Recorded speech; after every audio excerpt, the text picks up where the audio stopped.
Using Logic Pro's built-in Reverb plugin, Chromaverb, we're going to end up sounding like this when we started out this way. I know you see me, I know you see me.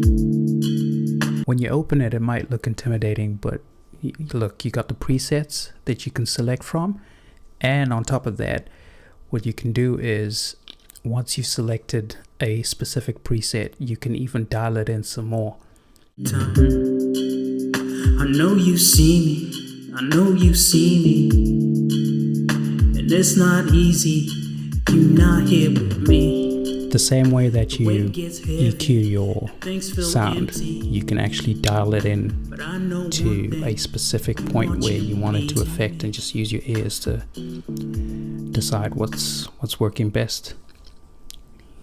Trim off the bottom, boost the highs, trim off the mids, and with the L over there, that means we're just manipulating the left side of the stereo field, so you need to manipulate the right side as well.